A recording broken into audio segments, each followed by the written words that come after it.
Welcome everybody. I am Cynthia Mumford, the Executive Director of Omni Youth Programs, and you are here at a workshop called Working Effectively with Diverse Cultures. One size does not fit all, and this is part 4 where we are focusing on the Hmong culture. The presentation, and all of them in this series, is intended for agencies and individuals who are seeking to build meaningful relationships with Hmong people in Sacramento County in order to provide drug prevention, behavioral health, mental health, social services, and educational services. So this series is an outgrowth of a cultural panel that Omni Youth Programs hosted at the April 2023 Prevention Summit. That was organized by SCOE and the Sacramento County Office of Education. And SCOE is a co-sponsor of this event as well by providing this beautiful space for free and all the background support people that went into setting up this room and tearing down this room and all those other things. So we are very thankful to them. And the full funding for this event is being provided by Sacramento County, a lot of acronyms, Department of Health Services, Behavioral Health Services, Substance Use Prevention and Treatment Division. It's long, but we're very grateful to them because they have funded our agency for over 35 years, and we couldn't do the work in youth drug prevention without their support. Now, this panel is and why we presented at the conference last year, we're going to present at this year's 2024 Prevention Summit, and why we are doing this cultural orientation series. It was an outgrowth of our agency's work with various cultures over the decades, where we learned we had to take a vastly different approach with immigrant and refugee populations and the quote, invisible populations in our community. We couldn't just treat it like business as usual, make a call, say, let's do this, hand them a flyer or an email, and you show up and everything's, good to go. It is not even close to that. It is a much different approach, and we decided to share the knowledge we have learned over decades of fine-tuning it with the rest of the people in the community so more people could be served and you could reach people more efficiently and with more cultural sensitivity, or a higher level of cultural sensitivity. I know you wouldn't be here if you didn't have quite a bit at your agency. So we're offering, So today's presentation is going to be an overview of the Hmong culture, gender roles, sociocultural and historical influences, the history of drugs cultivation in their homeland and its impact when they come here, risk factors impacting substance use and mental health, cultural alternative healing methods, they are a shamanic culture, and difficulties living biculturally in this county, in this country. And also included will be practical strategies to establish a rapport, how to build trust, how to effectively connect to ultimately collaborate and provide your services with the Hmong community.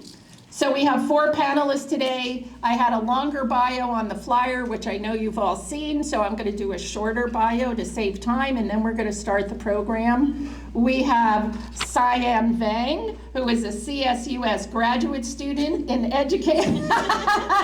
You'll see her better when she comes up to the podium. And I think I'll have to move this just to be safe. So she is a CSUS graduate student in educational leadership in higher education, a member of the CSUS Hmong University Student Associate Club, and was elected to be co-chair of their Culture Show Committee. And she was the prior outreach coordinator at Haipu. Lang Fang, let me get my hand free on our end here. Our lovely Lang Fang is director of HALO, the booth over there. HALO, I love that acronym, stands for Health and Life Organization. She's with the Enhanced Care Management Department of Health and Life in Sacramento. Doesn't that inspire you? And she's our medical expert today.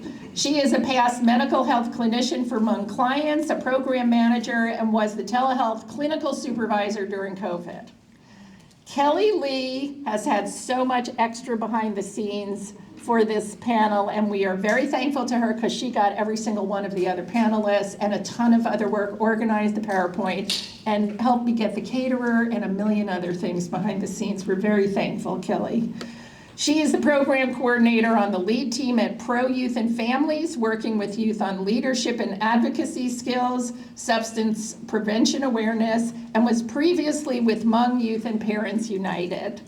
Lindsay Lohr is one of our 2 teen presenters. She is a 17-year-old senior at Rio Linda High School and is an outreach intern at Hmong Youth and Parents United, where, and Shi Cheng Lang is a student at John F. Kennedy High School and is also an outreach intern at Hmong Youth and Parents United. So after that very lengthy introduction, please enjoy the presentation. Thank you for coming.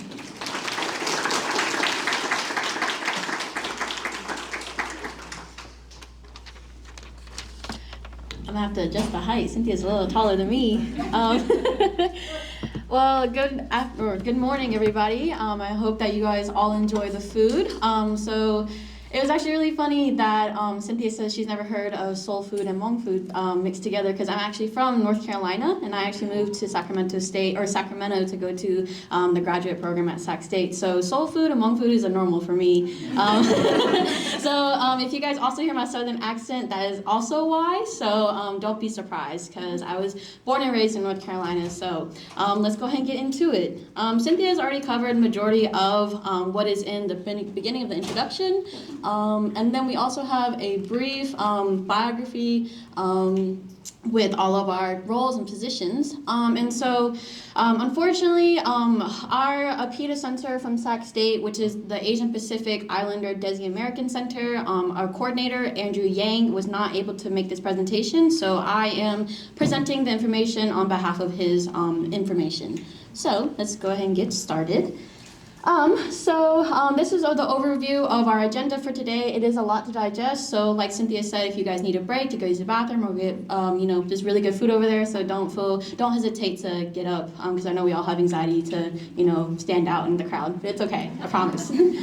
Okay, so in order to understand the Hmong culture, we have to start in the beginning. So at the very beginning, we are actually an indigenous group located in southern China. During the late 18th century, we were actually forced out of southern China because during the Qing dynasty, we were not seen as fully Chinese. So they actually had soldiers come and massacre and, try to get rid of the Hmong people. So we fled to Southeast Asian countries like Thailand, Laos, Burma, Vietnam. And so we, as a fun fact, just to prove, that how influential we were as an indigenous culture, and also in the southern China, is that we were actually the very first to cultivate rice into the Silk Road. So that was a very pivotal point in, the history of the Silk Road, and also, rice is a big staple. I mean, you guys are all eating it, so it's very delicious. So yeah. In 1962, the Laotian War, known as the Secret War, began. This is also known as a bigger title as the Vietnam War. We, the Hmong people, referred as the Secret War because the American CIA actually recruited Hmong people to help fight the Vietnamese communists, and so it was never made public, knowledge that the Hmong people were actually helping fight. And the reason why is because we have the historical context of fighting and being a rebellion in southern China back in the 19th century, and so we were very known for our reputation as military leaders and also being able to fight, in protests. And so we actually were led by General Vang Pao. He is actually a very big, influential military leader that is well respected within our community. Unfortunately, he passed away back in, I believe, 2018, 2019. He was a very big influence. I believe that they had about 7,000 people show up for his funeral. And so he was and people traveled across the world and across the country to see his funeral. Hmong families, because of the war and the history, I'm not sure if you guys know about the Vietnam War, but the U.S. had to pull out because they were losing, and so therefore they pulled out of supporting the Hmong people. So Hmong people were forced to rely and also depend on themselves, looking for safety during these wars because Vietnam was starting to invade Laos, and so we, Hmong people were located in the mountains, and so we had no support. Hmong families were forced to leave their homes and cross the border to Thailand to the refugee camps. It was a very traumatic story, so I'll get more into that later. But as you can see on the pictures displayed, I also included the pictures. There's also a picture of General Vang Pao, and you can see that there's a military plane with Hmong refugees frantically fleeing to board the plane in order to go to Thailand. And then also at the bottom, there are Hmong soldiers down there as well. Okay, so this is kind of a better visual of the pivotal timeline of a series of events. So in 1960, the CIA recruited, like I said earlier, and they elected General Vang Pao. As you can see, they actually recruited young Hmong boys. They were at the ages of 13 and up. They were technically qualified to help fight during the war. That's just a quick snapshot of the soldiers. And then down at 1973, you can see that the Hmong refugees were beginning to flee their villages, and a lot of them were actually barefoot. My grandmother, my maternal side, they actually, went through and they tell me the stories about how they were barefoot and living off in the jungle, fleeing and frantically worried about, the Vietnamese communists finding them and, killing them off. And so they had to feed off of lizards, and squirrels and anything that they could find to sustain themselves until they passed over to Thailand to make it to the refugee camps. And then in 1975, those who did make it to the Thailand refugee camps, they were actually the very first wave of the Hmong people to flee to America. So I included a picture of these family members saying goodbye to, on the bus saying goodbye, and then actually some of them were not able to go. So as you can see, there are people outside saying goodbye to them because they actually was a very pivotal point to where families got separated. Some people did not end up where they were supposed to. For example, my maternal side, my uncle, the oldest son, actually got separated with my grandmother. So my mother, she was a child back then as a baby, and my grandmother actually ended up going to Ohio, but her brother, my uncle, actually ended up in France. So you can see that there's a very big difference in the countries, and so this is why it's very important to understand how us as refugees really had no choice, and where we ended up, as long as it was in Thailand, that was their main point. But they eventually did reunite. So that's kind of a happy ending.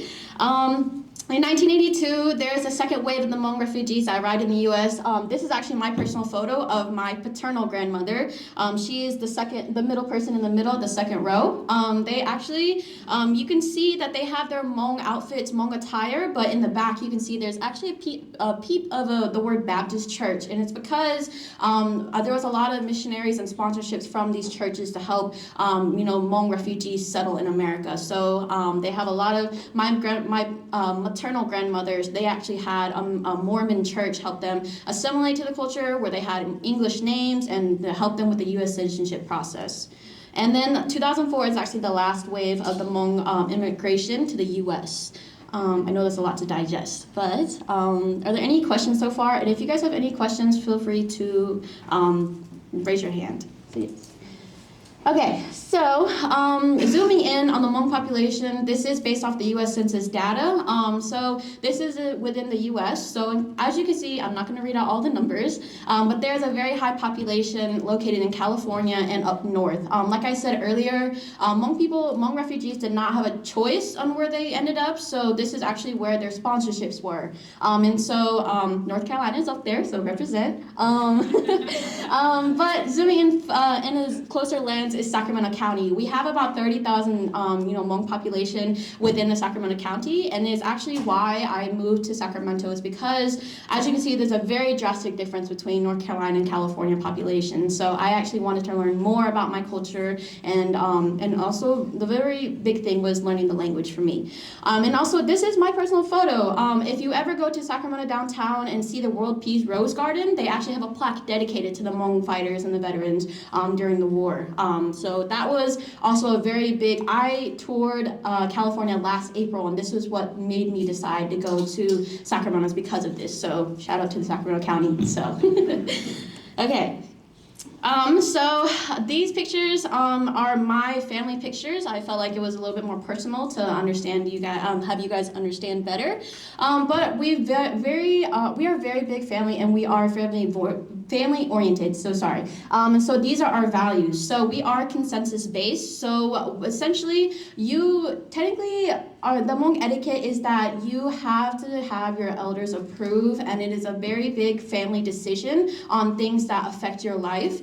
Say for instance that you want to move out of the house. Typically in Western society, they're always like, oh, be independent, you can live on your own, we want you to get your own job.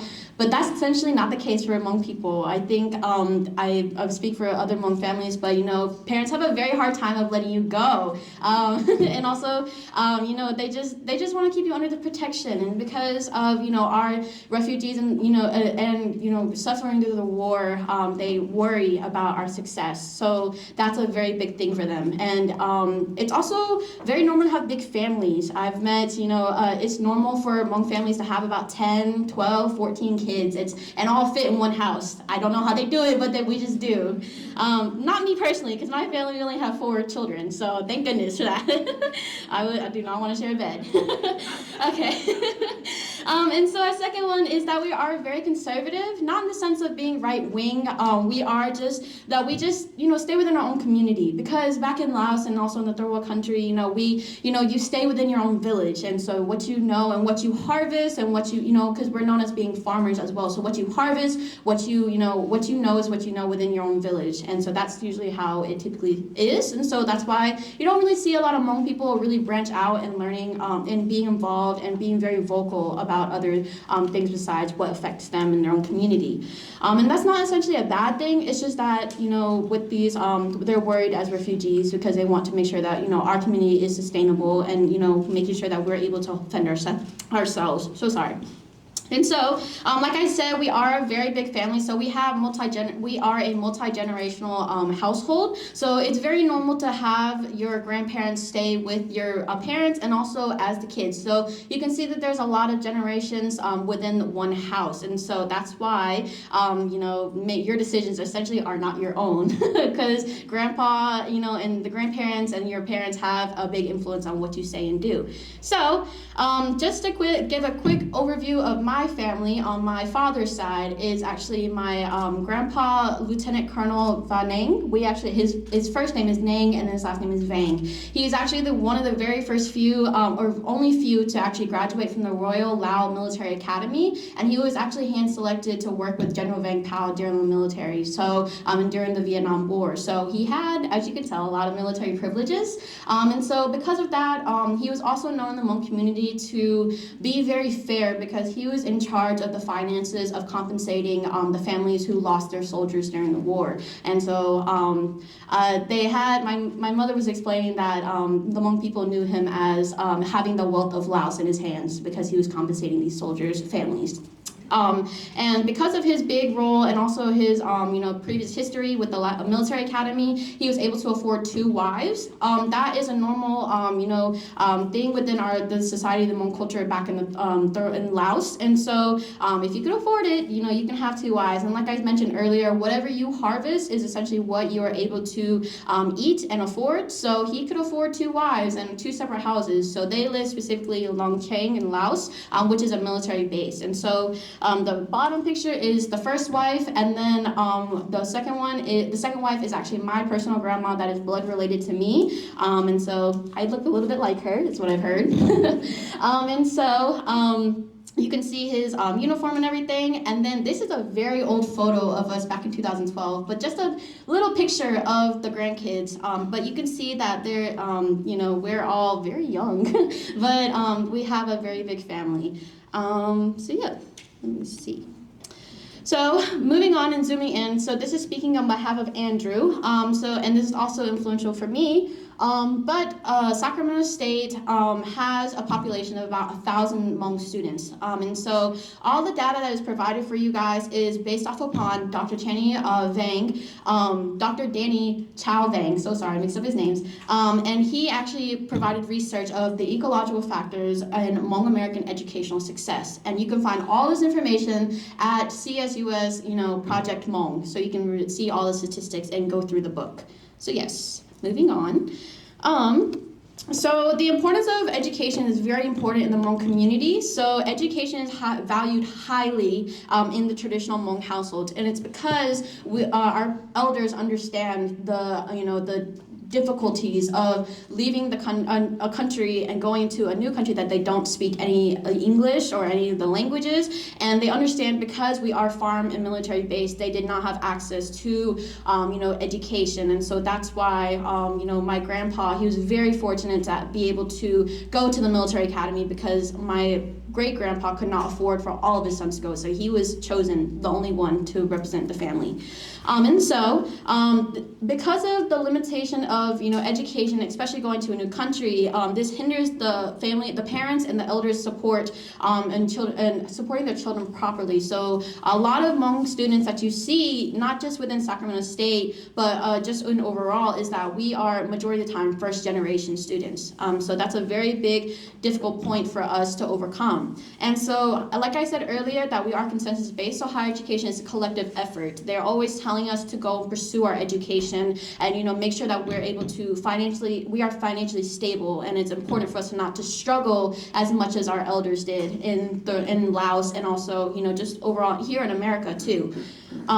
So as you can see in figures 8, 9, and 10, figures 8 and 9, that you can see based off the statistics, less than 5% of the Hmong students who attend Sacramento State, their parents do not have 5% only have a college degree. So that means that 95% of them do not have a college degree, which is very important to understand that majority of the time, like I said, most Hmong students are first generation. Like I said, higher education is a collective effort. So figure 10, you can see that these students, Hmong students, were influenced with their decision by their parent and guardian 89% of the time. So yes, moving on.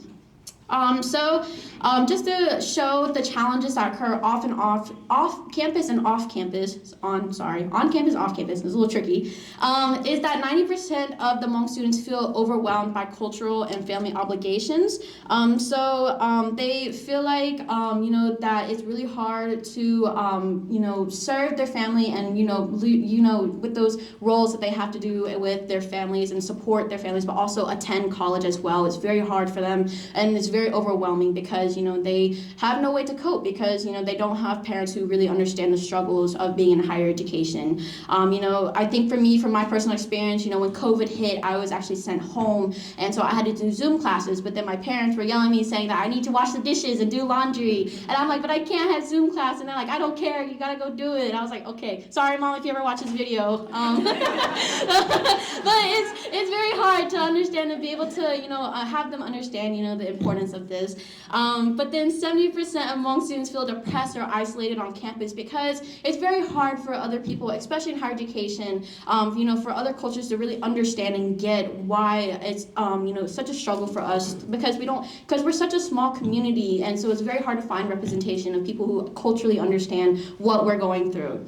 And so then 30% of Hmong students consider themselves first generation and navigate higher education on their own. I was one of those students. It was very hard, and I think that was a core memory for me in freshman year was that this one girl that was my roommate, roommate's friend, she actually was having trouble transferring to another university. So she was like, oh, let me just call my mom real quick. And I was like, whoa, you can call your mom for opinions about this. I was like, wow. I was like, what? I was like, that was shocking to me. I was like, wow, like, having a parents rely on you with support and, having experience with going to education was so different. And honestly, I was a little bit jealous because I couldn't just talk to my mom or my dad about, their opinion about, certain colleges or anything, or pursuing their degree. They just know and they tell us, go get your degree, but they don't really understand the hardships that we have to face through to maintain that in order to receive the degree. And I've also included a Sac State Fall 2023. This is HUSA. This is actually the Hmong club that I'm actually part of. This is just a little bit of us. This was during a big, it's called OC Day, which is basically all of the Hmong clubs within Sacramento or within California. They actually all met in Elk Grove Park, and so we just met up with all the other Hmong students, and it's a very wonderful day. And I was very happy that day to meet all of the Hmong students within higher education, because some of them even traveled from UC Riverside down in SoCal to be part of this. So we had a lot of students from Fresno State and UC Merced, Chico State, and like I said, UC Riverside, UCLA. So it was a very happy day for me to see the representation in higher education. And that's what's also pursued me to get my master's in higher education. Okay.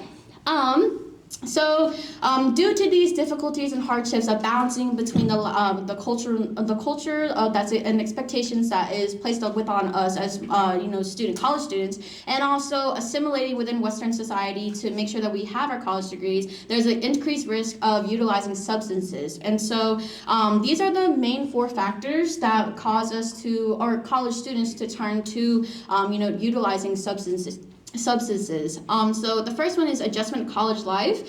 So transition to college life can be very challenging because we grew up in a very big household. So it's very normal, for the house to be very loud and, to have your siblings there and, to rely on your family that way. But when you move away to college, it's very difficult because you're on your own. And so you have to really essentially learn how to be independent and, take that big step and relying on yourself. And so that is also why you don't see a lot of Hmong people move too far away from home when they go to college. So that's why there's a lot of people, Hmong students who go to Sac State. I'm one of the very few, not to brag, but I'm one of the few who moved across the country to go pursue the higher education.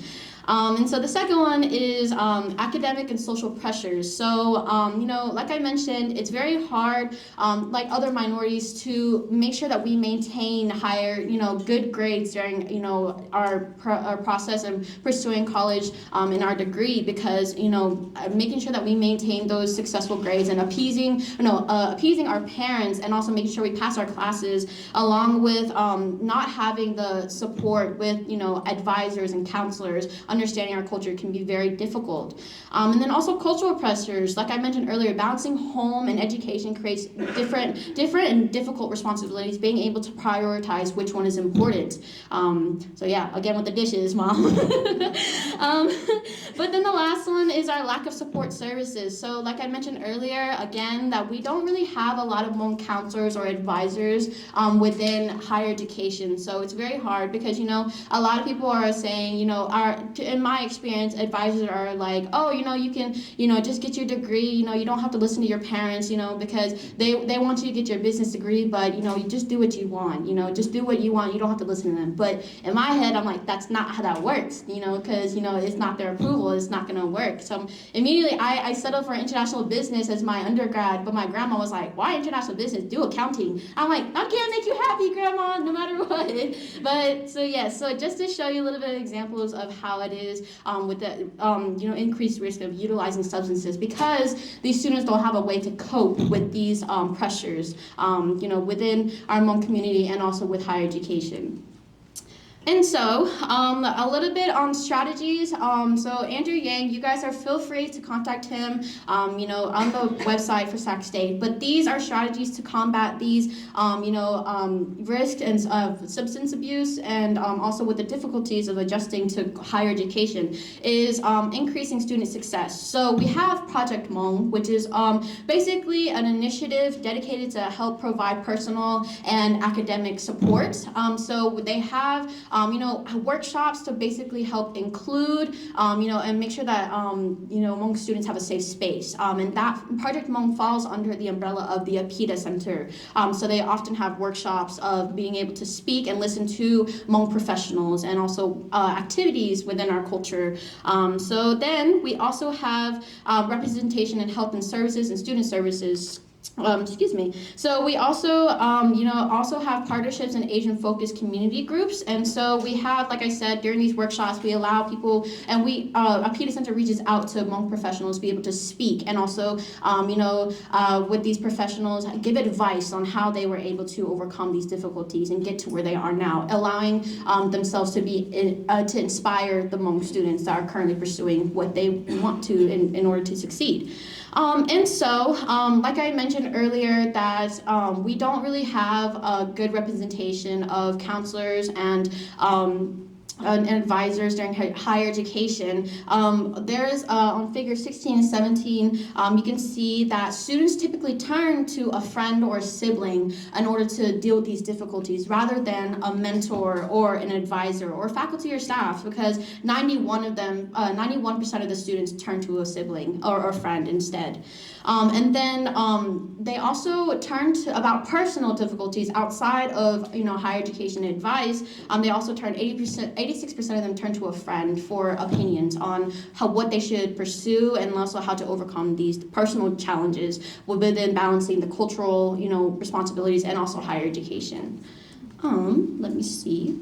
So, getting on with all of our context of the Hmong people and our origins and history, we suffer a lot of trauma. So the trauma of losing our home, of the loved ones, and running for our lives is still very fresh. And so we are, like I mentioned, that a lot of our, we are first gen. And, my parents were born as babies, so they're 1.5 generation coming into America between the ages of 0 to 14. So we're still very fresh with all of these being refugees and everything. So, like I mentioned, all of these are the lists of our trauma: the Seeker War, refugee camps, moving to another country with little to no English, being separated from families, and the hardships of living in a new country. So, all of that is, risk of, substance abuse, and also just settling in and assimilating within Western society, which is very different within our own culture.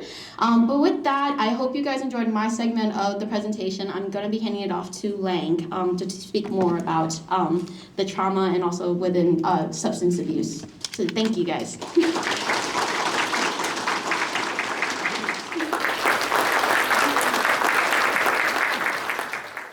This is probably why we don't stand on podiums, guys. I barely cleared it. All right, well, thank you all for coming. My name is Lang. I'm the ECM director over at Halo, and we're a health center here. I did want to just quickly ask, how many of you provide services or supervise someone that provides services to the Hmong community?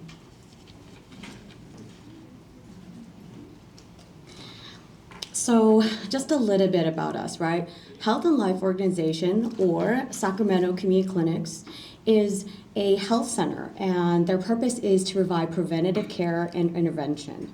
There's some limitations, but the health centers are meant to think about like preventative care. So you're talking about health disparities. They're going to try to see those patients first and then support in that way. Just know the Hmong community tends not to participate well in preventative care. They are very, I think the trend would be that they would probably frequent your emergency rooms more often than they would come and see you, for example, like here, I put pap smears. Some of these preventative care are too evasive for them, and there's a lot of stigma, and also gender plays a role. The other barriers to care, and so this is from a research that was provided here at Sac County in 2006. So granted, it's about 20 years ago, and these still apply today. Barriers to care, so language, right? Access to coverage. A lot of times they don't know what their eligibility status is. So they don't know if they're on Medi-Cal. They don't know which managed care plan they're on. They think that they can go anywhere. So they see Kaiser. I'm just gonna go to Kaiser ER. They're not eligible at Kaiser ER. They're Sutter, for example. Consumer education becomes a really big deal, right? Identifying good health plans and providers. These become really big challenges. And so what they'll do is like, let's say they meet Kelly.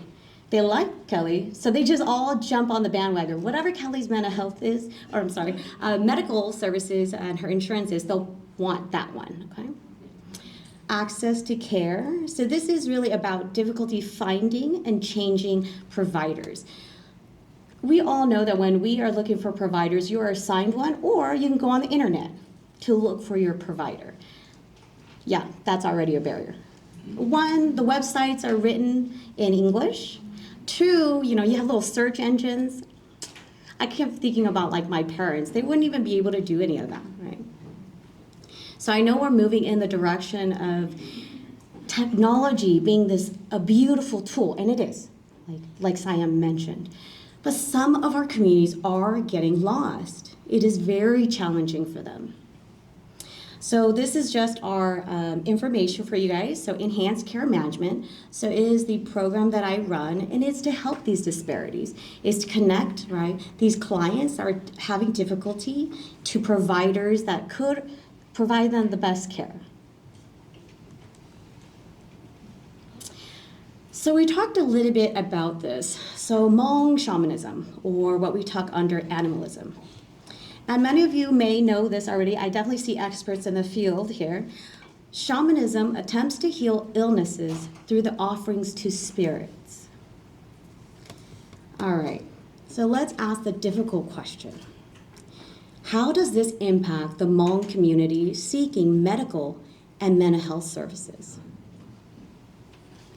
So I imagine a parent, if they didn't know any better, they may provide all the cultural components first, right? They're gonna do the herbs, right? I had a sore throat. My mom gave me tiger balm. She put it in hot water, she stirred it, she's like, Lang. And it wasn't until years later where I read and I was like, it's for topical use. They're gonna try herbs, they're gonna try kagong, they're gonna do all of these other things before they come and see you guys. They might not go see their PCP. They're gonna wait until it's really bad, and then they're gonna go into the ER. We've heard stories where preventative care would have been probably recommended, but your clients did not do that. There's some stigma to it too, right? So there's push and pull factors. One of the push factors is the fear that if they go into the hospital, my doctor's always telling me there's something wrong with me, Lang. Grandma, you haven't gone in for 12 years. There's gonna be something they're gonna say, right? And as you guys know, there's a limitation when you go into the ER. They're not gonna give you your full diagnosis, and sometimes they can't do the referrals for you. You have to go see your PCP. Let's see nods here. Well, what is the role of the provider when this happens? So a provider could be anyone providing care, and also advocates, right? First portion would be to educate yourself about the community. What are some of the risk factors that they're experiencing and some of the benefits? So the risk is if they go into the ER, there's something wrong with them. But the benefit is maybe they'll catch what is wrong. Just know that they are not into preventative care. They're definitely just gonna go straight to the ER when it's worse. Also seek cultural brokers, right? So there's gonna be a list of resources provided to you. Seek them out. Cultural brokers are helpful. They're gonna provide you a little bit of a bridge just to give and fill in those gaps that you and maybe your providers don't know either, right? And definitely, as you guys are all here today, so thank you, increase your own education about the community. Now, the other thing I wanted to talk a little bit about too is, so in our communities, when it comes to health, they're definitely gonna seek out a clan leader. And this is more like traditional. So if you guys think about what's going to be presented here today, there are some acculturation levels that are different. When I think about my elders, if there's something like medically wrong, they may go and talk to their clan leaders first before they talk to their kids, because maybe I'm too young, right? Why would I talk to them? They're gonna go to my brothers, right? So there is a kind of a decision-making tree that they follow. So let's say you're a medical provider and your patient needs care immediately. And they're like, okay, here, these are the paperwork, sign it, so we can start surgery. That might not happen. I have to take your paper back. I have to talk to our clan leader and my oldest brother before I sign this.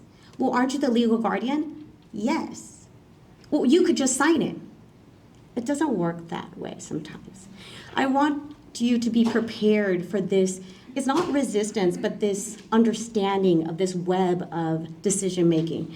You can push as much as you want, and it may crack, right? The rapport is lost. They may go through these other avenues to come back to the same decision. But in some ways, for us to be better providers, it's important for us to know they will do this. Okay, so as providers, medical and behavioral health, so that's my background, what does harm look like? Right.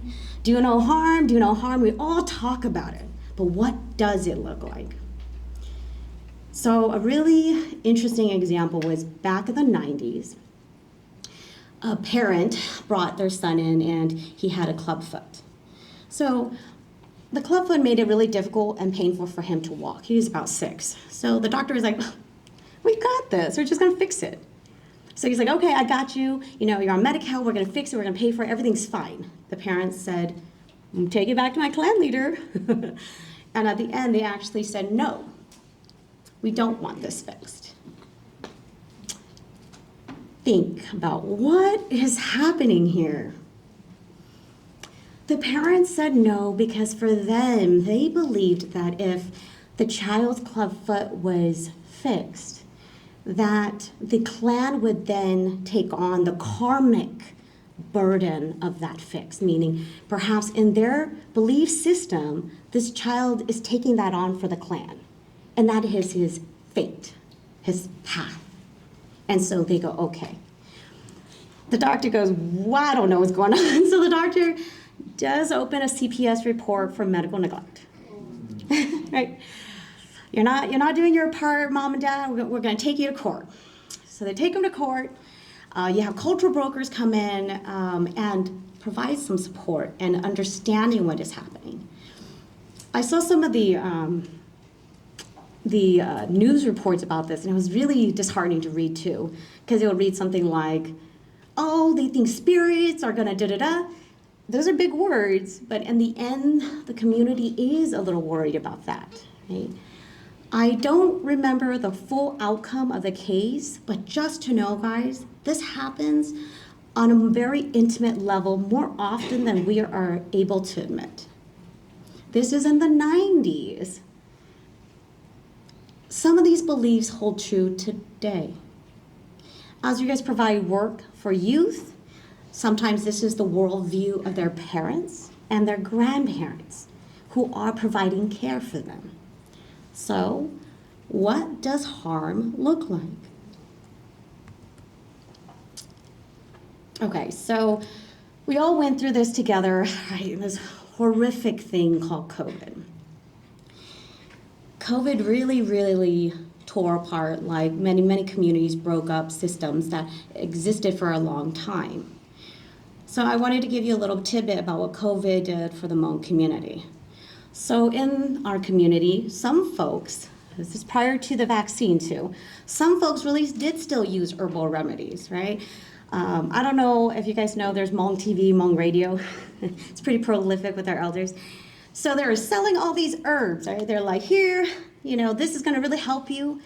They don't really know, but they were selling it and people were scared. And so they were buying it because no one wants the ultimate, right, to pass away. And so they buy these treatments. The other is they do use a little bit of opium to help ease the pain during this time. They don't know, they're just trying. This could give you guys hope. So this is a step in perhaps something we could think about. Even though this was happening, if you guys look at the percentages, they're moving into definitely integrating a lot more medical care. So the other examples are about cultural, right? What is harm? And this is also what we saw. So this was also done here in Sacramento County, and it was just last year. Okay, so these are about behaviors among English-speaking Hmong Americans towards COVID, right? So not to say all of it, but 88% of the participants masked. 55% practiced social distancing.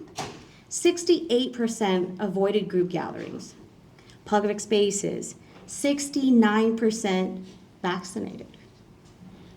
This gives us hope, you know. And so this is a good example too about kind of maybe the duality, if not the spectrum of the community. So one of the things they recommended though was identifying and implementing culturally appropriate health messages, public health interventions, policy development, and ongoing research. So yes, this one research gave us good information, but more is needed, right? Disaggregated data too, right? So I also thought one of the very interesting push factors towards this move too was definitely we're seeing a lot more Hmong individuals in the healthcare field, maybe personal stories. I can hear like Hmong nurses telling their family, hey, COVID is real, let's get vaccinated. That's great, because before we didn't have that. Maybe we all were in our insular clans and just scared to go outside. The use of social media, so I found this really interesting and pervasive, was people were sharing some of their experiences on Facebook, and other people were examining their own belief system about these things. And definitely, right, the impact of the deaths in the families. The numbers were so high in some families that the family really, right, social distance, masked, everything, because they were like, oh my gosh, it was real. But could you have imagined that? You didn't think COVID was going to do that until a family member passed. I want to talk briefly also about mental health. So, as we spoke about earlier, barriers to care. So this is a little bit different, but if you guys hear it, it sounds very similar to medical. With barriers to mental health, it's going to be about transportation and language. Access to telehealth services. COVID brought about this beautiful thing for mental health, telehealth. I saw clients back to back to back to back. Great. How many of them were Hmong clients? Not as many as I would have liked, you know? The platforms you use, the access becomes really important. Can we teach them how to use their phones and they can have services readily available to them?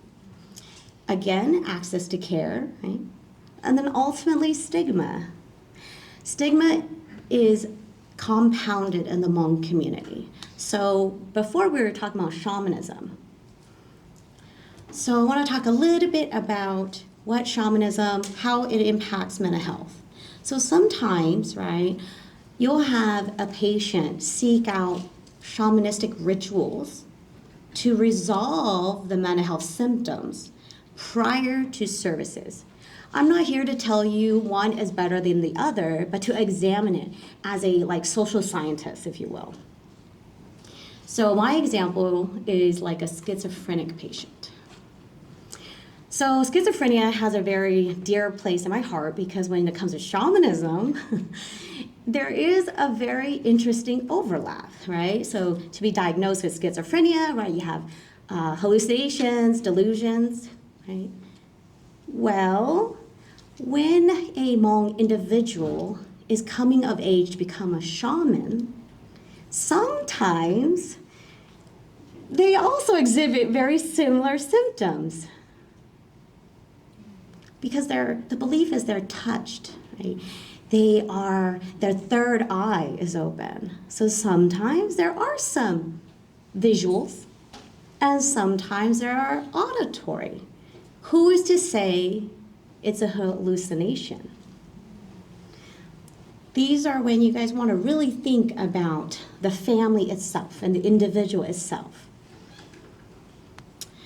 I also wanted to talk a little bit about trauma and acculturation traumas. So we briefly talked about the Hmong people coming to America, the Seeker War. So you guys know, PTSD is ginormous on all fronts too. And now we know, right, generational trauma, epigenetics exists. Right? And then we also talk about acculturation traumas. Don't get me wrong, land of the free and the brave, beautiful, we all want it. I don't think anyone told my parents that they were going to experience discrimination. that they're, even though they were soldiers and they're high ranking, that they were going to be washing dishes. Difficult things for every family member. The other thing is, right, you're experiencing ACE scores, psychosocial components that really exacerbate these other challenges with mental health. So I already talked about that. So when we talk about, right, these treatments with schizophrenic patients, for example, what does harm look like?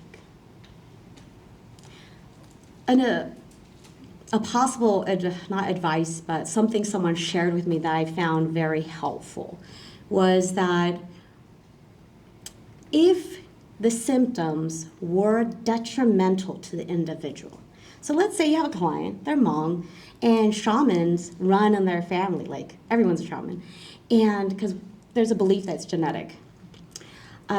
So everyone's a shaman, and they're seeing things, hearing things. My first question would be, does it bother you? No, Ling, I love it. I have a license. I'm like, well, it doesn't bother the client. So I'm not going to prescribe medication. But just to know, guys, I am on the community side. I don't do inpatient, right? Because inpatient, my friend says, it's a little bit different, right? But for me, if it doesn't bother my patient or my client, I'm not going to prescribe anything for them. They're happy. It's the ones that now we have to look at that isn't happy about it. It's disruptive. It's scary. I see too many things laying. They're always hiding. I'm scared. Okay, we can have a different conversation. Okay? So what does harm look like? Okay, so I wanted to include this little tidbit for, it's kind of like a how-to, maybe like a small cheat sheet for providers. When providing care for Hmong clients or patients, really think about trauma-informed care. Of course, there should have been a baseline for every services you've ever done, but I'm going to say it again. I don't see it sometimes. I'm like, oh, trauma-informed care. This really means you come from a standpoint that the individual has already experienced some very detrimental things with trauma. So if you knew someone was traumatized, would you approach them real quickly and throw things at their faces? Probably not. Would you come to the side of their face, think about your vets, right? Do you come on the side of their face and say something really loud? No. I'm sure you guys would approach them, be cautious and gentle. The other is cultural humility, right? Cultural humility idea that the individual is the expert at their culture, the idea that we are all perpetual learners and we are committed to learning. The use, again, of cultural brokers, and ultimately, right, active listening, empathy. I included a little bit here just for us to talk briefly about the difference between the Hmong culture is touching, on the shoulder, handshaking, space, and body language.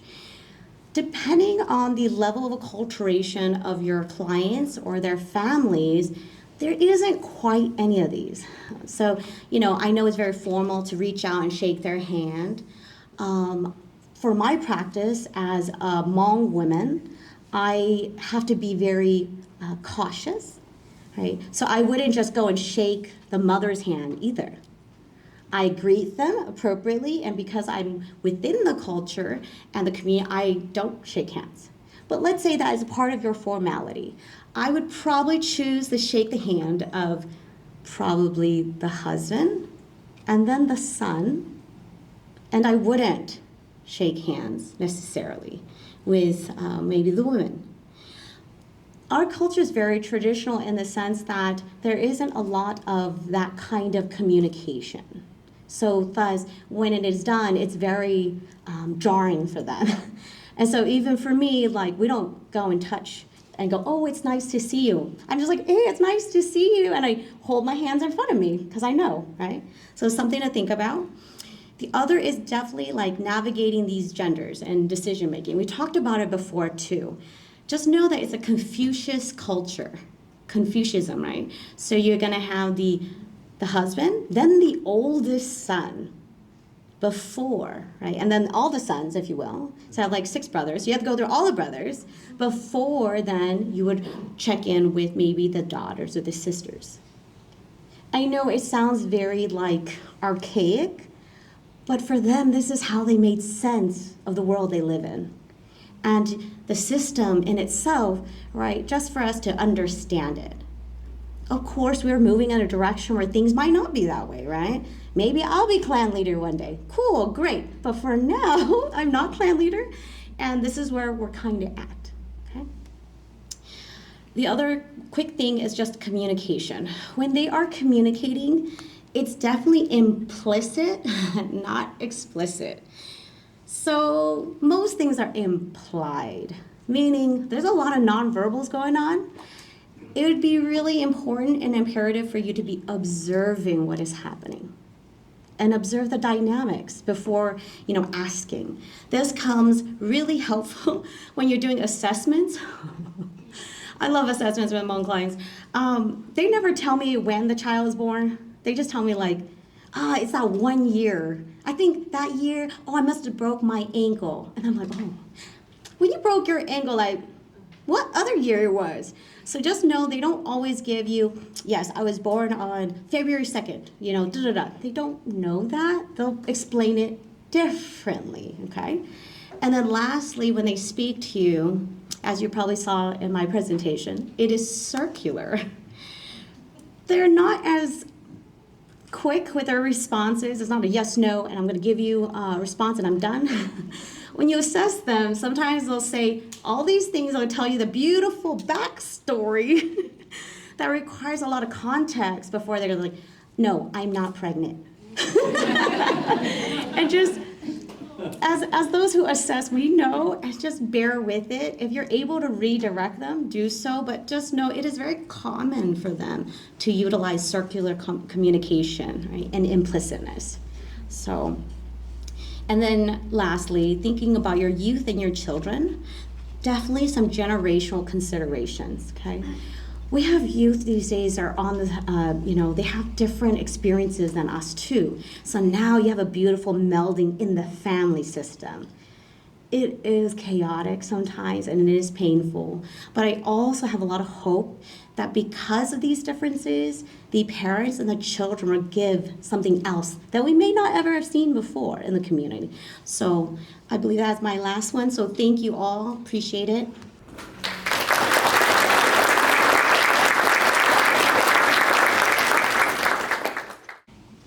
I've never felt so validated, but at the same time called out. But yes, so me again, Kelly, for the side that didn't get to see me, I'm Kelly. So I will be talking about substances, and before I get started, I just want to say I'm really happy to be here. Standing up here, and prior to me coming to Pro Youth and Families, I was working with Hmong Youth and Parents United, and I did a lot of work on substance prevention, and so I'm happy to be able to continue the conversation here and be a part of this conversation today. So I'm going to be talking about alcohol, marijuana, stimulants, and narcotics. So Cyan had already briefly mentioned about how alcohol has impacted our community, but I will be diving a little bit more into it. So alcohol is heavily seen in our culture and can be seen at any social engagement, such as birthday parties, even if it's for a 1-year-old's birthday. The parents, the aunts and uncles are drinking on the side. And part of that, could be because alcohol is rooted in some of our traditional and ceremony events that we host, like weddings and funerals.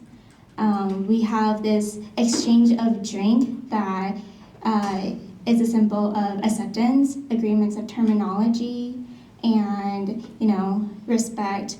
And so it just goes to show how alcohol plays an influence in the community, and it's normalized, so much so that in 2022, a few years ago, the Hmong 18 Council and Corporation in Minnesota, they created an alcohol consumption guideline to minimize the use of alcohol at social engagements.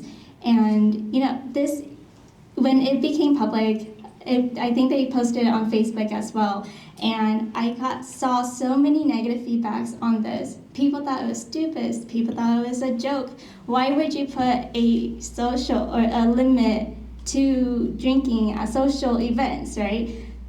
Well, it's because in this statement, they state the reasons why. But within the Hmong culture itself, we have alcohol involved with everything. And so it brings out, toxic behavior, abusive relationships, lives of loss from drunken driving. There's health concerns with it, and grooms are also experiencing alcohol poisoning from by receiving too much alcohol or shots at their weddings, right? And so there's a lot of contribution that goes to why this happened. But overall, it goes to show how big of a role alcohol plays in our social interactions in the Hmong community.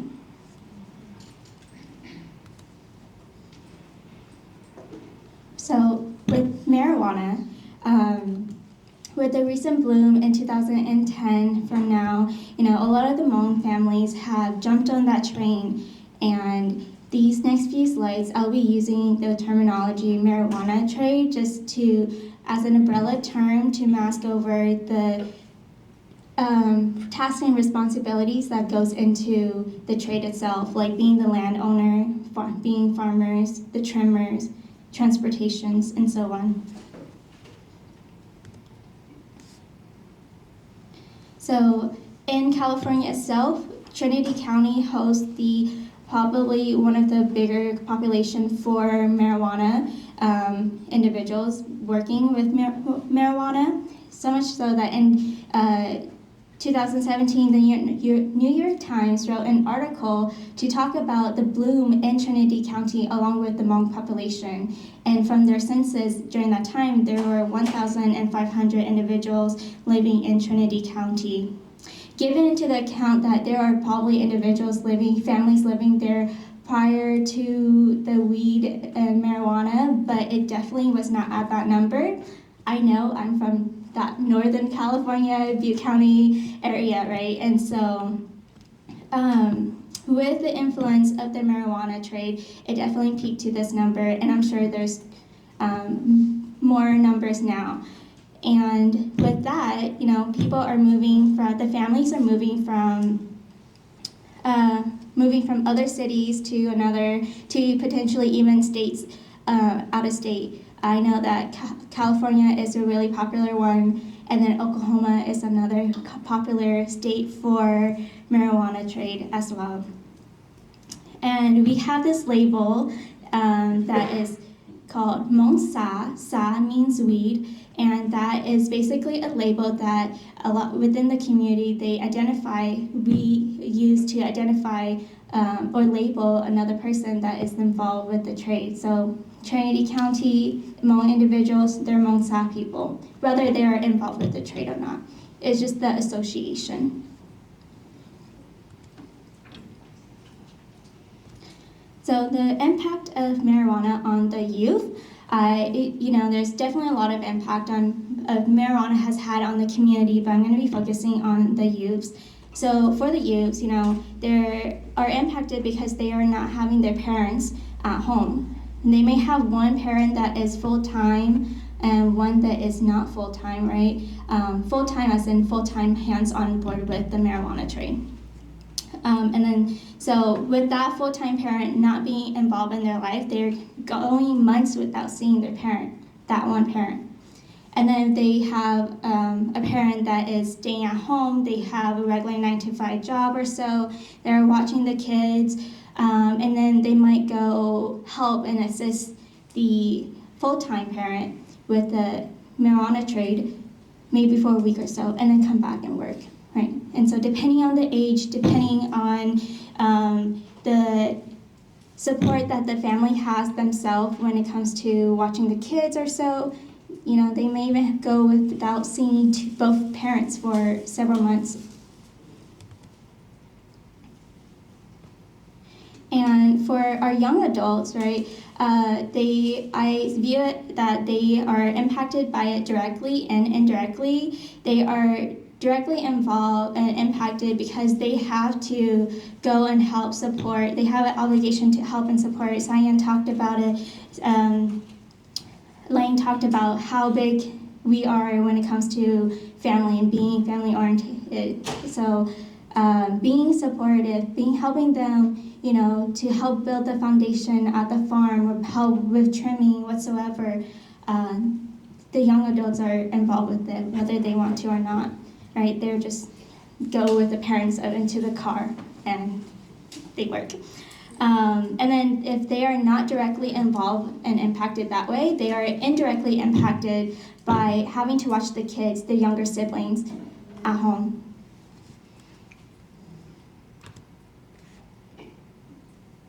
And you may be thinking, why would you leave your kids at home?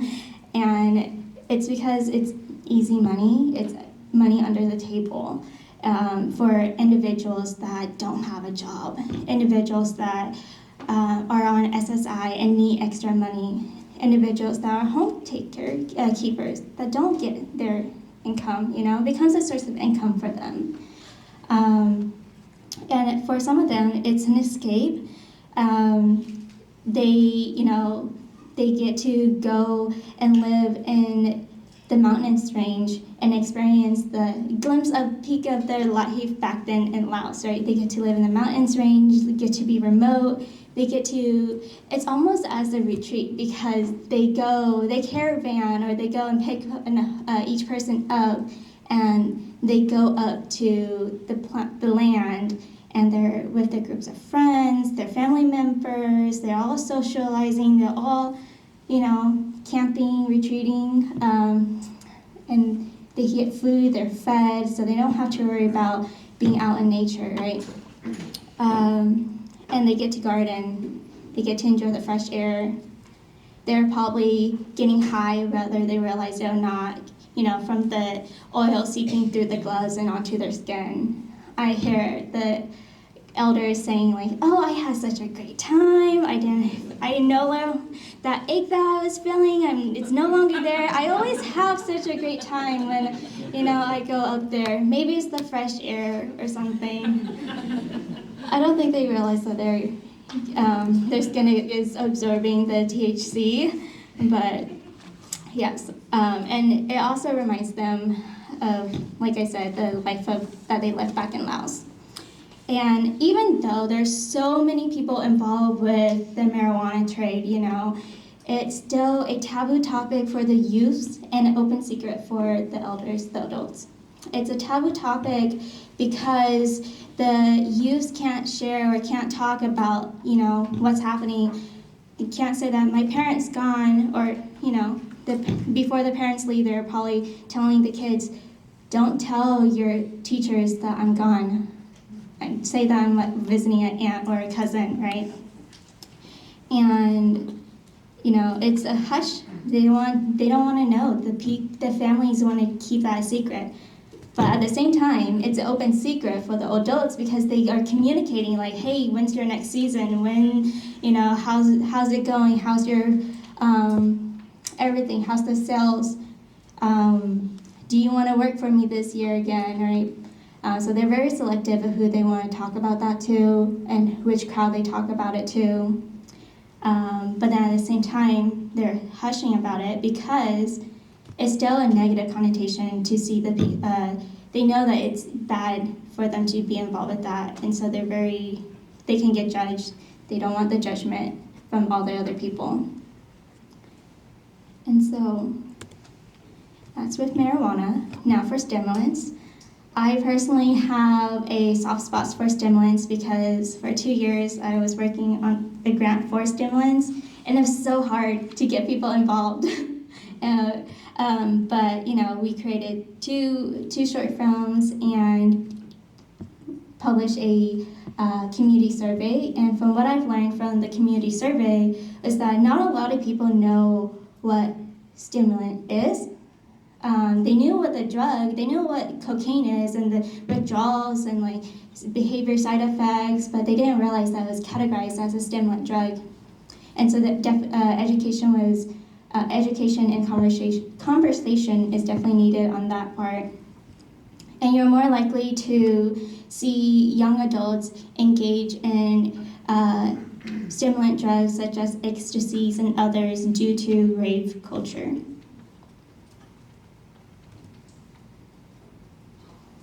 So when it comes to narcotics, along with what Ling was saying earlier about why one may not want to go through surgery or just go seek help, some of our elders may not want to seek surgery because they have heard personal stories of relatives or extended families or just someone in the community getting out of surgery and then becoming addicted to the opioids.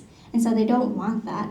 But I find it funny and ironic because in our community, we have people that are addicted to opium. And that can be traced back to the opium trade in the 19th century, where the Hmong community were involved with that trade, just like how they are today with the marijuana trade. And so today you can still see our elders planting poppy flowers in their yards, harvesting so that they can harvest their own sap and make their own opium concoction, right? They say that they're using it for their pain or to treat whatever it is that they're feeling, but I personally feel like they could be walking a fine line of actually treating it for medicine, using it for medicine, and actually treating their withdrawal symptoms, right, and their addiction. So, what to do? Moving forward. It was definitely hard these last few years to do research on these topics because we don't have too much articles about how substances has impacted our Hmong community. A lot of the articles that I've seen are from out of states, Minnesota and Wisconsin, where there are big Hmong populations. And so I do believe that we can be able to do the same thing and have this research, continue the conversations on how substances impacts our community so that we as providers and we in the Hmong community can benefit from it. And it will be hard, but we'll get there. All right, so for the fun part, I'm gonna pass it to our youths that are now going to be talking about their personal experience as youths growing up in Sacramento County and from their perspective.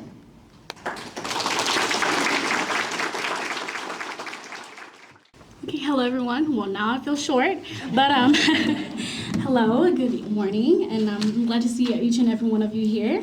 My name is Lindsay Lore. I do apologize if I sound like I have a frog down my throat. I am a little sick, so please bear with me. But as I mentioned, my name is Lindsay Lore. I am 17 years old and currently a senior at Rio Linda High School. I am also an intern at Hmong Youth and Parents United, so please check out their booth. And then in the future, I hope to become a psychologist, get my degree in psychology, and with that, I hope to provide mental health services and learn more about mental health, and then see what I can contribute to the community as well.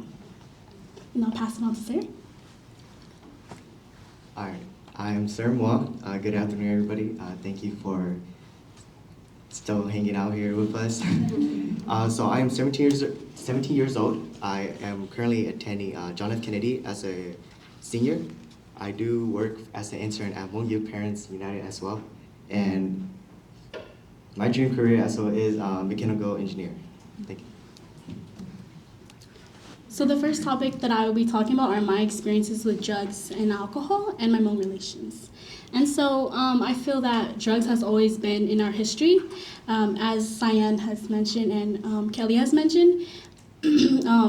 So with my experience, I haven't had any personal experience with drugs, but my grandma, she told me a story when I was younger about how when she was escaping the secret war, as Cyan briefly mentioned, she did give opium to her son, who was just a newborn at the time. And so during that moment, she didn't have time to really process what she was going through. You know, it was a life or death situation, and so at the time, she decided to drug her son with opium and leave him behind.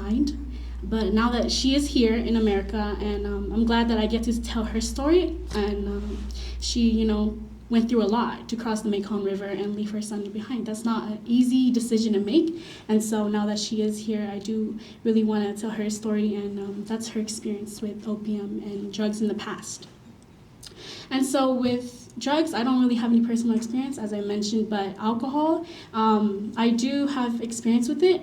I don't consume it, obviously, but in the Hmong community and even in my own household, we do the woman. We pass out the drinks, right? And we don't really drink it. We don't consume it. It's seen as a disgrace. You know, my mom's like, oh, if you drink it, you're a disgrace. And so who would want to be called a disgrace, right? And so with that, I don't really drink alcohol. The women in my family, we don't drink alcohol. But the men do, right? I always see at big parties or events as, you know, it's like a sign of respect, but it's also like a sense of pride that the men feel when they drink this alcohol. And so even at marriages, you know, they do consume, the grooms do consume alcohol. And so with that, I feel that drugs and alcohol are normalized, as Kelly had mentioned briefly before. It is very normal in our community to drink and to do drugs. And so I feel that with, you know, within our own community, it is normalized. And so I'll be talking about my Hmong relations at my own school.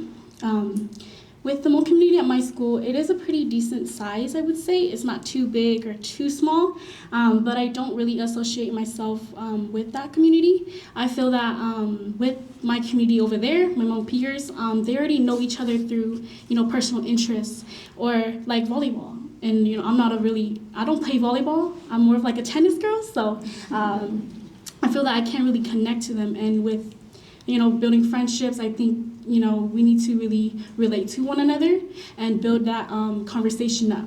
And with them, I always thought, you know, whenever I try to talk to them, it's like, oh, volleyball, you know, do you play volleyball?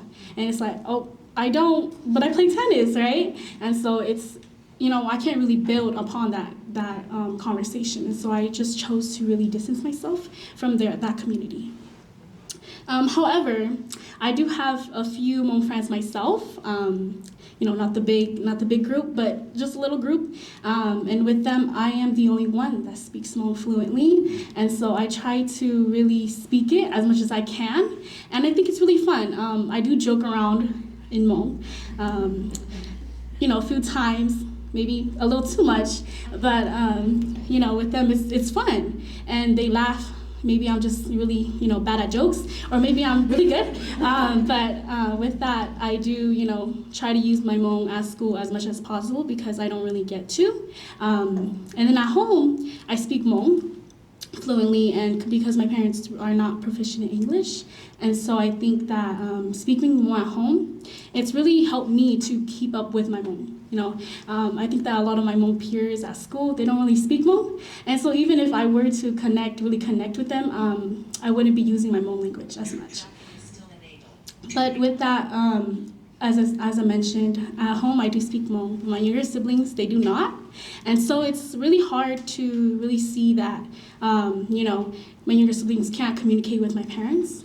But I do try to translate as much as possible.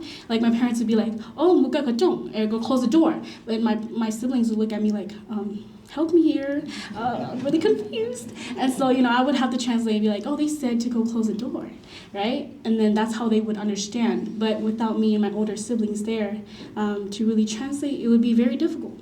And I understand, you know, I understand to a point where they're coming from, because growing up, going to elementary school, I wasn't always fluent in English, right? I wouldn't probably be able to talk to you guys English if it wasn't for going to school and learning English. And so I was always put into ELD classes, or English Language Development classes, and these programs, they would help me develop my English skills and be, fluent, proficient in English. And so with these classes, I always felt different from the rest because it was only a few of us that would go out of the classroom and go into another one to, develop our English skills.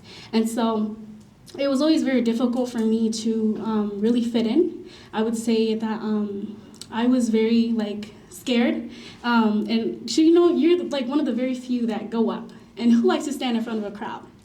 I mean, nobody, right? And so I always felt that I was one of the few that would open the door and go to another classroom, right? Stand in front of the whole class, and they would see you, and I would have to go and learn English. And so I always felt different. But now, looking back at it, I think that, these classes really helped me. I'm grateful for these classes.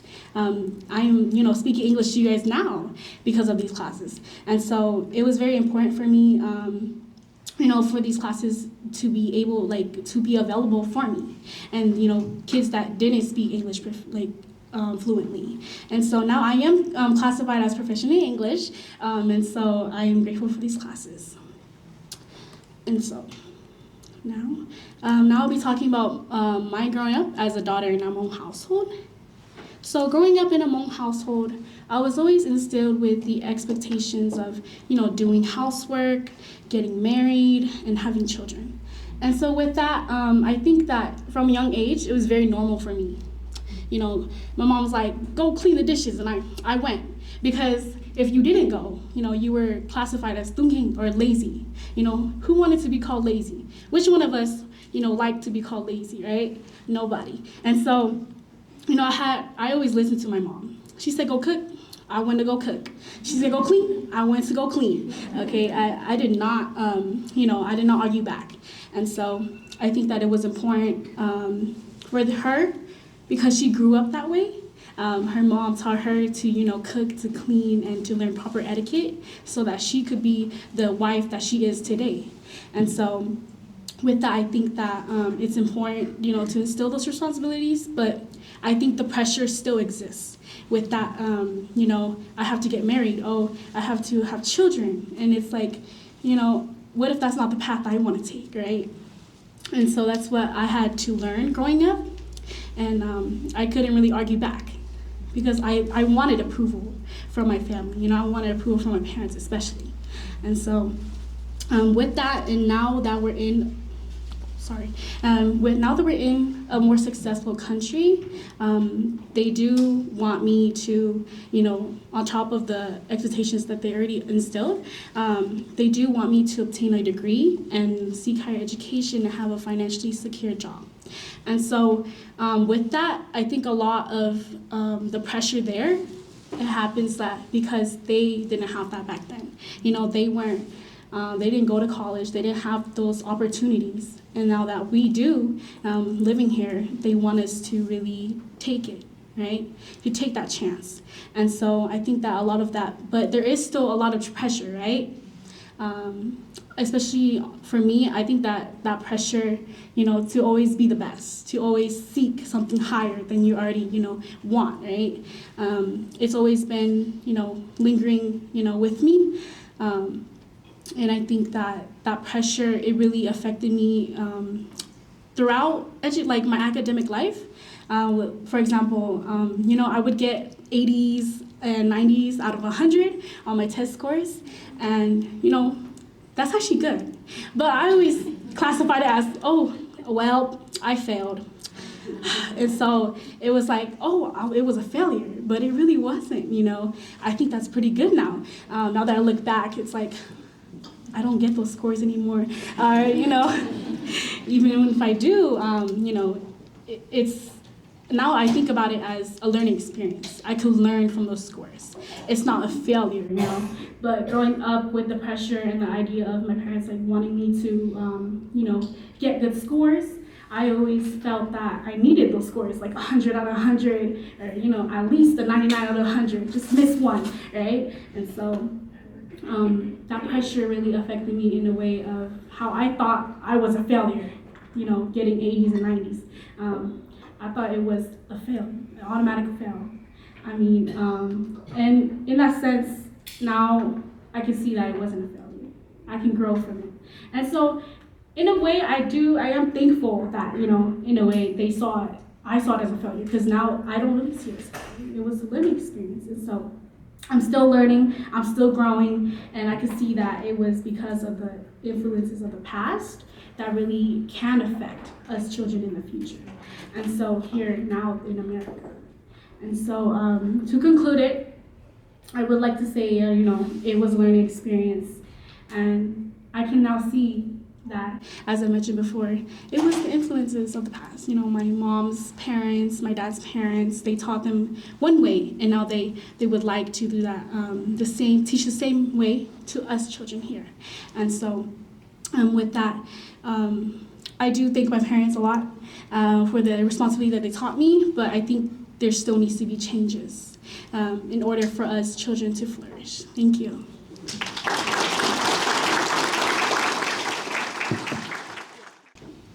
All right. Again, my name is Sir. So I'm gonna also be talking about my Hmong American, as a Hmong American, my experience with drugs and alcohol. So before I go on and talk about my own story, I also want to go back to what Kelly said. Is when every time you go to a party or Hmong party, you will always see alcohol involved. So I'll also give kind of like an example. If I was to go to one of my uncle's party, not before even when I entered the house, I already see an uncle have a Bud Light in front of the house just drinking already, and like the party just started as well. So for me, I will say that my dad is really strict about drinking. He will always say that you have to be at a legal age to drink from when we knew you. The legal age is 21. He will also say to only drink on Fridays, because now you got Saturday and Sunday to recover, and when you go back to work on Monday, you'll be right on track, and you won't have an accident or anything. He will also say to only drink enough to feel refreshed. You don't have to overdrink. Just drink enough to you feel to the point where you think that it's for refreshing for you and to not go any further. So now the reason why my dad is so strict all the time about drinking is because my parents, they don't drink. They always deny about drinking. Every time they go to a party or any funerals or blessings, when my dad is offered drinks, he always deny it. I think there was one point where my dad he went to a funeral, and this dude was so drunk, he was trying to force my dad to drink. I think it almost even got into evolved to a fight or anything. But that just kind of explained that alcohol is really, really, really involved in the Hmong culture. So now they don't provide any alcohol or sorts anything, but they do offer soft drinks or water. The reason why they don't offer alcohol is because they want everybody who attend to come and do anything that we are having as a party and just go back home safely and at the end of the day be happy.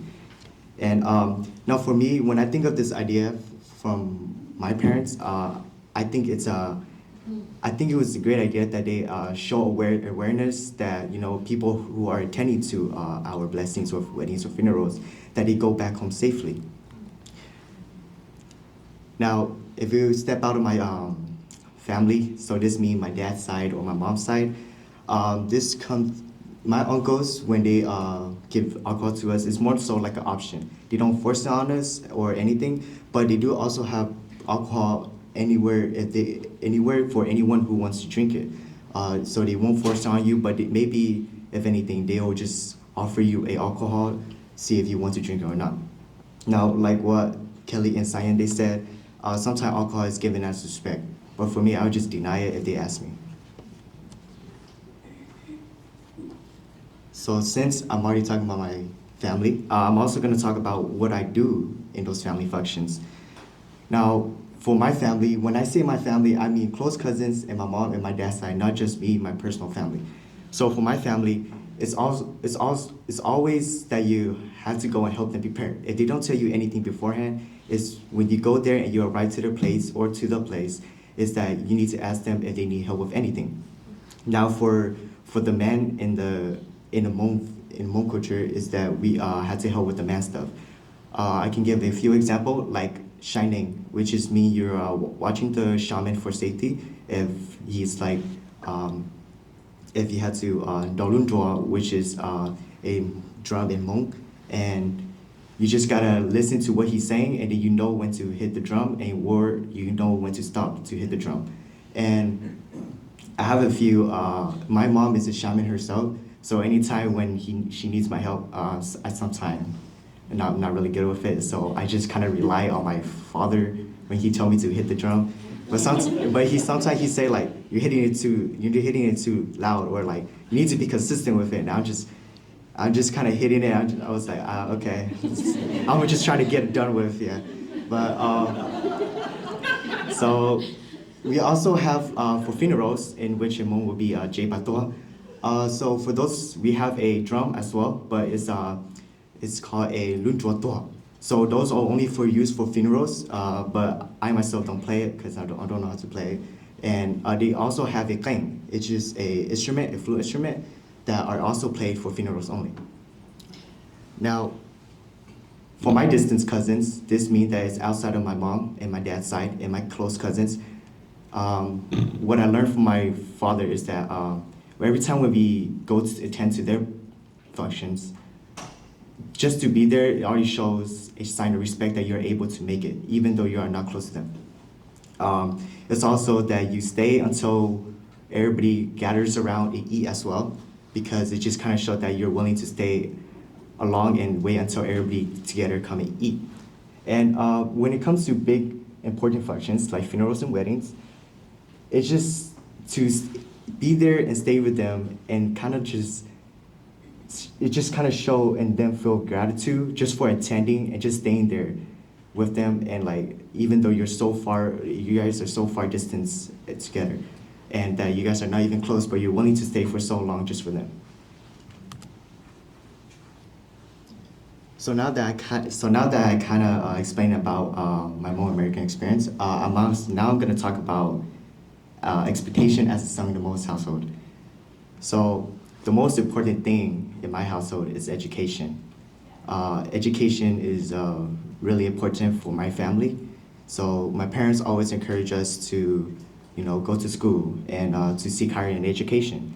My parents' standards are to finish high school, go to college, go get your bachelor's degree. If you want to, go get your master's degree. They always just tell us that if you're not happy at where you're at, just go higher and seek education. Now, my parents always pressure us to, do good in school. Don't get bad grades, always stay consistent, just don't be lazy and don't give up. They always tell me every day about all these stuff, and I'm just, okay, I get it, all this. I'm doing my best, and sometimes teachers are not really doing their own job. Sometimes they're really bad at doing their job. I don't want to say any names, but I just think that they got to the point where I feel like they're just failing us. But I kind of understand. But I'm also trying my best. I'm just trying to survive at school right now. But so my parents always believed that college is the way to success. So if I was to drop out right now, they would just think that I'm just disgraceful, that I'm just lazy, and that all the video games that I keep playing every day are killing me, and that's why I don't want to go to school. But that's not really the case. But more so about education is that my pressures from my parents are really intense. It's not maybe every day, but every week they always just make sure that we're staying consistent. And I do agree with my parents when it comes to going to school and then get a high education. You can be successful with that, but there's many ways that you can be successful. It just doesn't need to be going to college and get your 4 years and 8 years master's degree. And I mean, doing business, some people, they drop out of high school and they're making more money than people that taking college right now. And at the end, I mean, if I don't have any career that I want to go to, they always just tell me, you can just become a doctor. I mean, that's what they always say, just to become a doctor so you can help your family as well. So now I'm gonna talk about my parents' struggle coming to the US. So my mom was born in Nam Yong, Thailand. It's a refugee camp, and she was moving through a lot of refugee camp, which is one is Ban Vinai and Pananikom. And then right after Pananikom, she arrived to USA. My dad was born in Laos. He escaped Laos and went to Ban Vinai and went to Chia Kang for his legal documents. And then he arrived at Pananikom, and then he also arrived to USA as well. Now, the reason why they were hopping around refugee camp was because these refugee camp was closing down because the US wasn't able to fund them. So now I mentioned about Pananikom 2 times for my parents is because before you enter the US, you have to go and learn a little bit about the US. You know, you need to know how to speak their language because you can't just go there and don't know what you're doing. So all of them had to go to Pananikom for those people that want to go to the US. And over there, they learn a little bit, kind of like the beginner language of like English. And when they arrived to the US, they both married after a few years. They only finished high school, but also the struggles they were also having in the refugee camp was there was no way of being able to save money or just no way to get money. They are always hungry. There was no food for them. There was not enough food for them because the Thai government wasn't able to provide a lot every month. And they had no clothes and no education. So back where I was going is my parents, they only finished high school. So this goes back to why they were always pressuring us about education. They want us to do better than how they are doing right now, and so that we would live stress-free and be able to not live paycheck to paycheck. So that kind of concludes to my presentation, so thank you.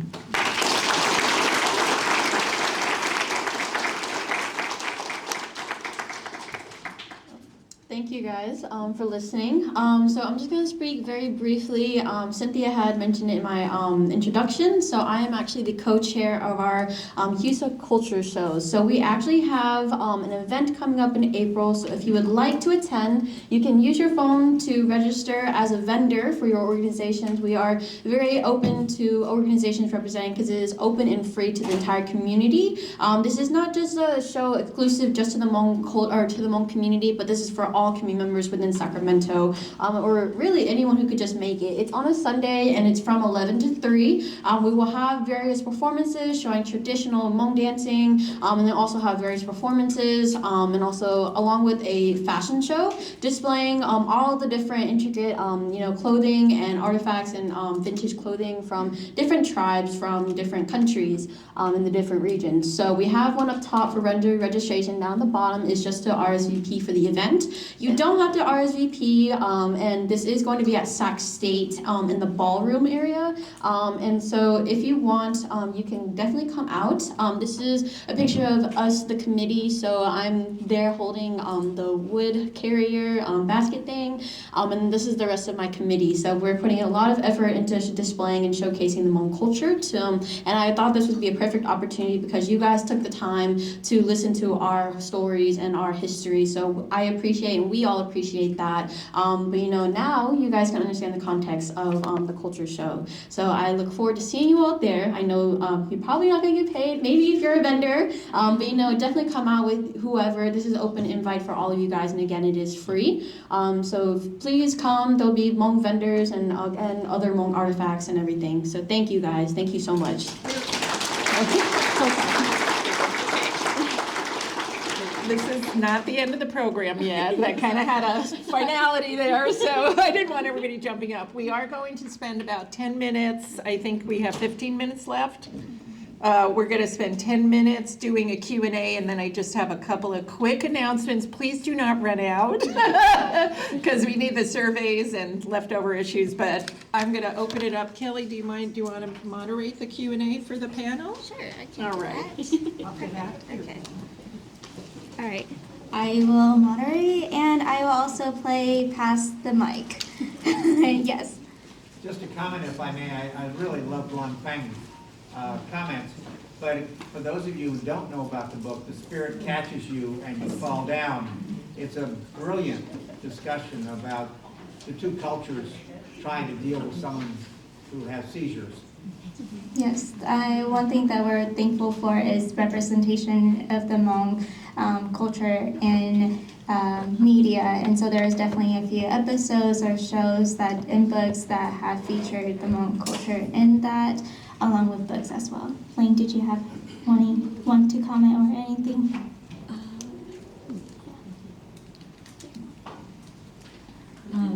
Just a follow-up on that story too. She was, the idea was the providers felt she wouldn't live very long.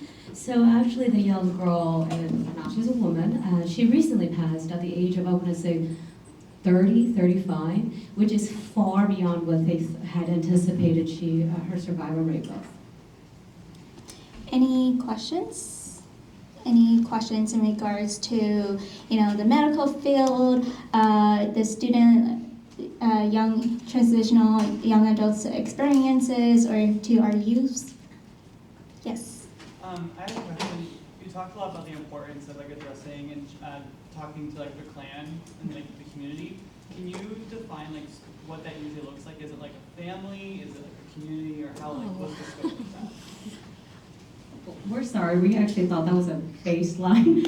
So, for example, my last name is Fang, so then I'm a family member, a participant of the Fang clan. And so there's about, what they always say, there's about 18 clans, and each clan operates differently, but it is led usually by a clan leader. So, for example, for the Fangs, and this is not normal, the Fangs rotate their clan leader every 2 years. And so as long as you're married, you could be the clan leader, and then every 2 years there'll be a new one. That's not usual practice. The other is then there'll be a clan leader for the Fangs in San Diego, but he reports to another clan leader who runs all of the Fangs.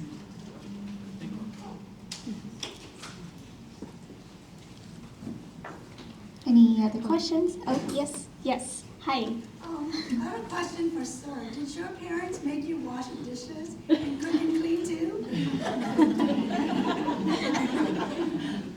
Oh, wait, where are you? Yeah, they do it for us too. When it comes to my parents, they're not really, I don't know what's the right word to say, but they equalize the son and the daughter, always doing dishes and stuff. Equality. Yes. Do you feel that having a mentor in your life is important? And do you currently have a mentor to help you with your academic goals? Let's go first. I think that having a mentor is important, and I do currently have one. He is my he was my Hmong teacher. He taught me that there shouldn't be generals in the Hmong community.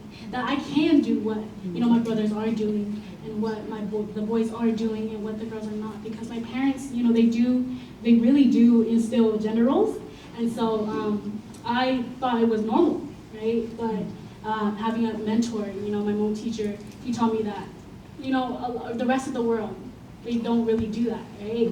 And so I knew, I know now that I can do whatever I set my heart, to. I can seek higher education or not, right? And I can become successful. It's all about the mindset. Yeah. So it is important. For me, I don't have a mentor, but I don't know how to explain it, but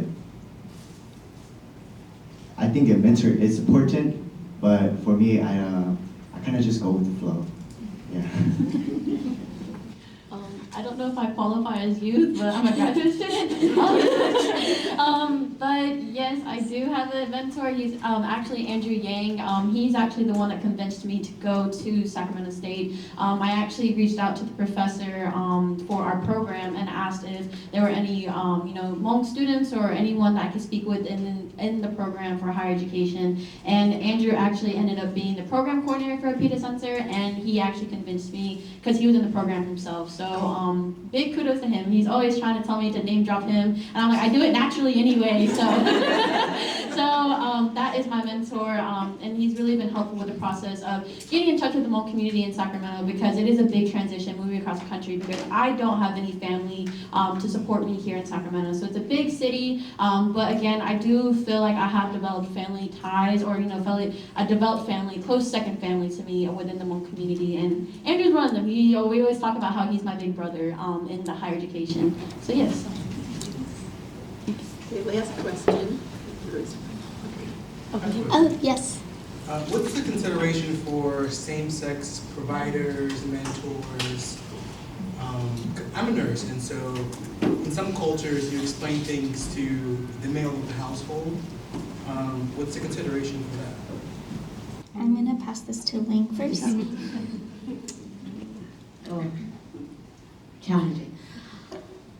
Okay, so I was thinking about a scenario that did happen where someone asked me if there were also suspicions of DV as a healthcare provider. I've seen it done, I don't even know if we can say successfully. I think, let's say the individual came in for a pap smear, like we had discussed, and there were perhaps some risk factors and then some suspicion of DV. And as a provider, they're mandated to report this. You do speak to him and let him know, like, oh, this portion is, we're gonna have to speak to her about, I guess the term I would use is just like women stuff. Usually when you say stuff like that, perhaps that's an indicator to him that, oh, it's just about her body. And so you may be able to mitigate that and then speak to her privately about it. But I don't wish to be you. That's a really tough one. Sometimes I also report it to my superior, who perhaps has a lot more cultural understanding and experience too. Because the other thing that, as a Hmong provider, you also get, without knowing, you also get wrapped up in it too, right? So, because for me, when I was providing services in Fresno, they'll also want to know who my parents are. And it makes it really weird when you don't want a dual relationship, but they want to know who my parents are because they're also doing a background check on me too. So I think that's like a short answer to it, but I have to admit, it's case by case and a lot of reading between the lines and trying to understand how to advocate for her if in itself she is experiencing this in the whole. Real quick. Yes. Yes. Question. My experience is more on the first responder side of things, and where our interactions, there's a lot more grace provided for the fire service, because we come in this emergency situations, we don't stay long, we do what we do, and we move on. But there's an intersectionality where we transfer things in the case of death to the coroner. Mm-hmm. So what are your thoughts or suggestions on, in these sensitive situations, because it's normally different than the American experience surrounding death? And that what I mean is, you are aware of, the family will want the body to stay there. It might be there and they'll have folks coming in and they'll be eating, there'll be some sort of meal prepared, which is just different for us to transfer it to a coroner who's unaware. Mm-hmm. And so, having this awareness, what can I do or we do as a department to kind of hand it off in a way without just saying, this is gonna be different when you get here, to where there's some sort of, they feel like when we use this term, there's a value-added service given to them and the family, to where there's some sort of transfer with a cultural sensitivity, like, understand when you get here, you know, because a lot of times we have to explain, or I do as a captain, to the coroner what they're coming into, and they ask questions like last of kin, next of kin, when the last one the doctor, and it's very hard to try to give that cultural sensitivity piece over the phone, and then when they release us, we go back in service, we're gone, and now it's kind of starting this whole awareness piece over when they get there. And a lot of times, I feel bad because the family's gonna look at it as like, well, we shared with you, now this person's coming in, has no clue, did you do this? So, what are your thoughts on that? I feel like I'm being tested, but we have experts in the field in our audience. I'm looking at some of them. Would any of you guys like to jump in on this one? I have a comment too, but I see nurses. You get them started, maybe they'll add to it once you take that first one.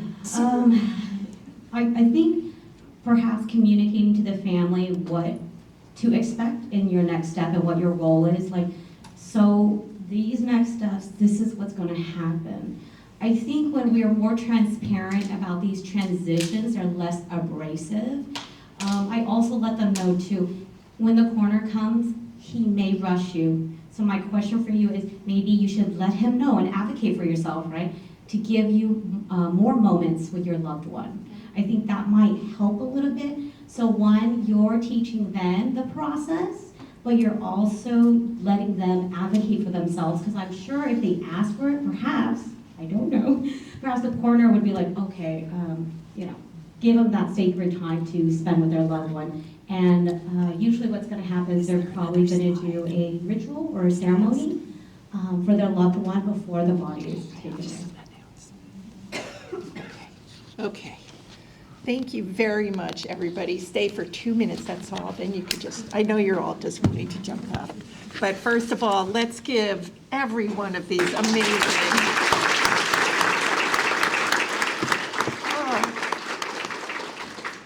I've done a lot of the cultural orientations, and this was extraordinary. Every single one of you, thank you so much. So before you go, just the required, the speakers, all of them are going to stay for about 20 minutes. So if you would like to come up and compliment, thank them, or ask a question more related, I know it's really tricky to ask in front of everybody. Reminding you, Lang, our medical expert, has a booth over there with several employees there ready to help. We also have another gentleman in the office which gave us several flyers. He's raising his hand in the back corner. We put them on the Omni table for recovery, drug recovery and treatment for the Hmong community. Even has Hmong language on his business card, very impressed. Remember that it was Cyan who put this fantastic flyer together of Hmong resources, which is also on Omni's table. And I failed to mention and say thank you to Kelly for, in addition to everything else, she brought a beautiful display of Hmong material that is in the back wall there. So please walk by if you'd like, and maybe get your phone ready to take a picture of a couple of the charts. And for our funders, and if you enjoy this, please do our agency a massive favor. In the baskets, we didn't have enough baskets for every person, for so many wonderful attendees. There is a 4-question survey, circle one answer. That's all, no name, anonymous. Please fill this out before you go. Put it face down on your seat. And for anybody that wants to make a plate of leftovers, we do have to-go boxes over there. And let's close out our 4th cultural orientation series. Thank you, everybody.